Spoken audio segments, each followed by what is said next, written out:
Last spring, I read an article in the journal Presence. It's the journal of the Spiritual Director International Organization, which I received because I am a spiritual director.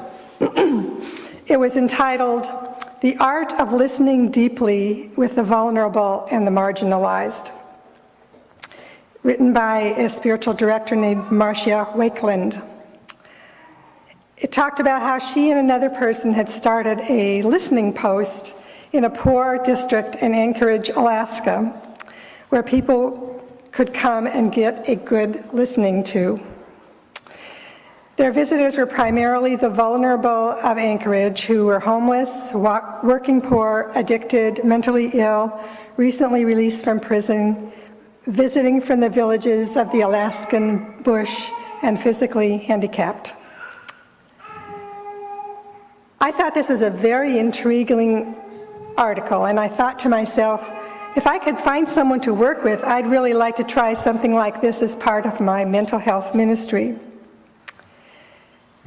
Not long after this, I went to a meeting of East Bay spiritual directors, and I met another spiritual director named Carolyn Stenland, who I hadn't met before.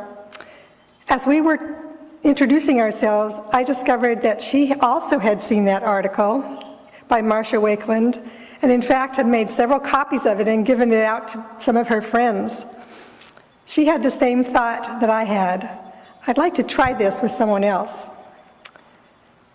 It turns out that she'd been a volunteer at a project in San Francisco called the Gubbio Project, which lets homeless people sleep in the pews of a church during the daytime. And like me, she felt called to serve vulnerable populations. A kindred spirit. How lucky. So we decided to embark on a joint adventure. One of the first things I did was to contact my old ministerial internship site, the Faithful Fools Street Ministry in San Francisco, and ask if this was something they might like to sponsor as a volunteer project under their umbrella. I sent them a copy of the article and set up a meeting. They were very enthusiastic about the idea, and at their next board meeting, it was proposed and approved. We agreed that we would try it for at least 6 months as a pilot project, and then evaluate what to do next. As we investigated the possibilities, we talked with Marcia Wakeland, author of the article, and got a lot of helpful suggestions and many of our questions answered. She was really very encouraging. And she actually said that there were some other people that had contacted her from other places in the United States as well.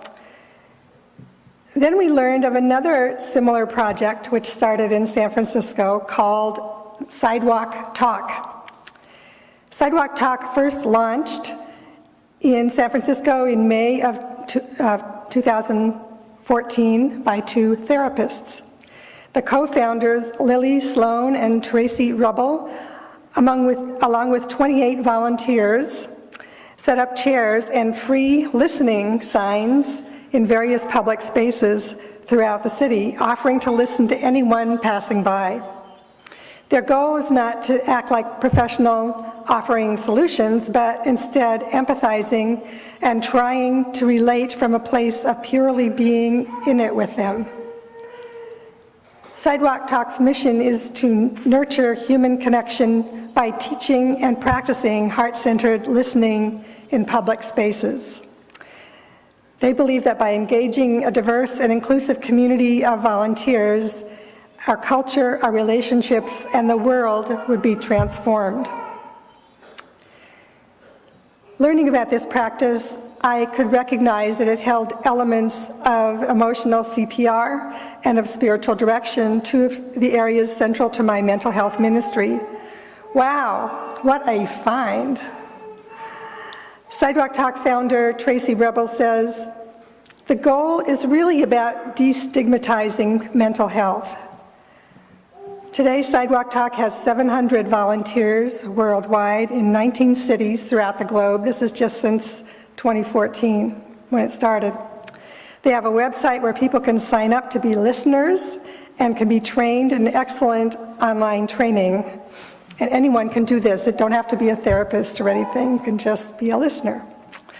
The training states that we are there just to be compassionate and listen to others without giving advice, without interrupting, valuing them as the precious human beings that they are.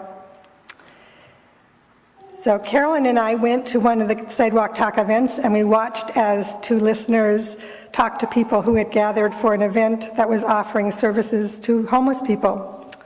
After watching for a while, we said, we can do this.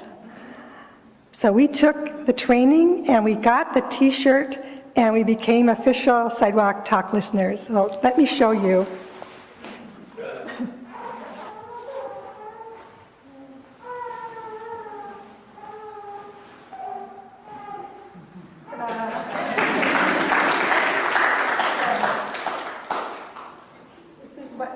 This is what you wear when you're a Sidewalk Talk listener. So we're able to get a grant to cover our expenses of getting chairs and signs and brochures and carrying cart and a few other things. We're officially a program of the Faithful Fools and therefore covered by their liability insurance. We decided to start our practice on a sidewalk next to a park across the street from the Faithful Fools and therefore covered by and on the corner of Hyde and Turk, and alongside tables of a couple of other organizations passing out information about city services. On Thursday, October 19th, we started our adventure. So we've now been out there 5 times. Every Thursday, Carolyn and I set up our operation from 1 p.m. to 3 p.m. After we finish, we go to the Faithful Fools to debrief and figure out what we've experienced and what changes we want to make next time. As of now, for 5 Thursdays we've been out there. The Faithful Fools have been very, very helpful to us, letting us store our chairs and materials at their office and helping us administer our grant, and sometimes helping us to set up and take down our setup. This section of San Francisco is quite poor. Most of the people we meet on the street are African American, with some Latinos and Asians and only a few European Americans. If they have half their teeth, they're lucky. Drug and mental health problems have an obvious presence. A lot of people are on the street, sitting, talking, or walking around. At first, they were wary of us, wondering why we are there. But the last couple of times, people have started to share some in-depth stories of their lives. When I explained to one man that we weren't selling anything or we weren't trying to convert anyone, he said, well then why do you come? What do you get out of it? And I said, I have the satisfaction of knowing that I'm helping to make the world a friendlier place. And he said, okay, then I'll talk to you.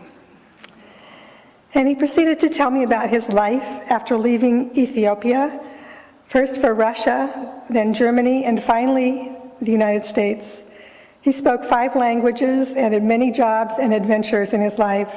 He landed in this poor neighborhood because he developed a mental illness and he's now on disability. In some ways, he was not unlike some of the people with mental illness that I meet in my job at the Life Reaching Across to Life organization in Fremont. Another man wanted to talk to me about a near-death experience he had when he was a boy. He never could find anyone in his friends or family who wanted to hear about it, and he was grateful that I wanted to listen. He had a very active spiritual life and felt that he was in the presence of angels, continually in the presence of angels. He asked about me, and he was surprised when I told him that I was a minister. He told me maybe one day I'd meet him in heaven someday and we could talk about how we met on the sidewalk in San Francisco and had this conversation. Obviously meant a lot to him. Meant a lot to me too. Marcia Wakefield talks about the meaning of just listening to people. She says, just listening implies that it's not enough. Yet in listening at the edges of society, now in this and other outreach ministries, I've come to understand it on 2 different ways. It's the gift of just listening in the sense that there's no other agenda, we only listen. To a population that is ignored, shunned, hurried along, turned away, and feared, there are few times that people are heard and accepted just as they are, and even more rarely that what they say is valued. And just listening now also means, to me, listening that is just, in that it is the bringer of justice.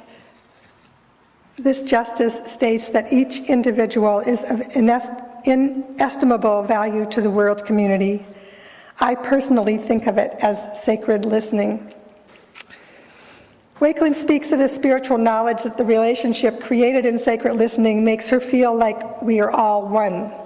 She relates this example of her experience of this spiritual knowledge. It came when a young man met her at a table where she was preparing tea for someone. He was jumpy and his eyes swept the room continually.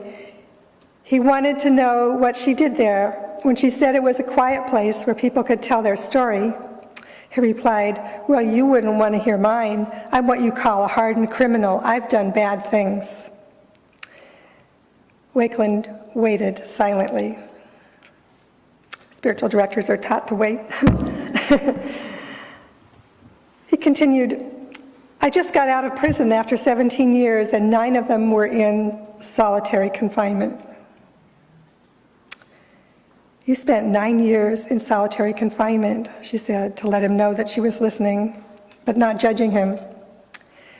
"Yeah, well, I grew up in the projects, and if I told anyone my story, like you say, or had any emotion, well, I would have been beat up or killed," he said. She just held him in presence, as there didn't seem to be any words for this.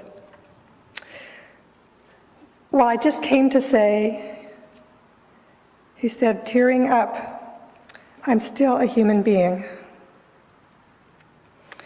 She looked at him and said with all the affirmation she could muster, "You are a human being." He then fled out of the door, and she never saw him again. But she knew the oneness of that relationship with him. There's something sacred about people having authentic conversation about the important situations in their lives. There's no small talk, no jockeying for relative position, just sharing from one heart to another. So a little over 1 month has passed since Carolyn and I started this adventure. I'm not sure what will happen after our 6-month pilot test is over. Maybe we'll stay there, maybe we'll expand to other locations, even other cities, maybe we'll ask others to join us, or something else. Stay tuned.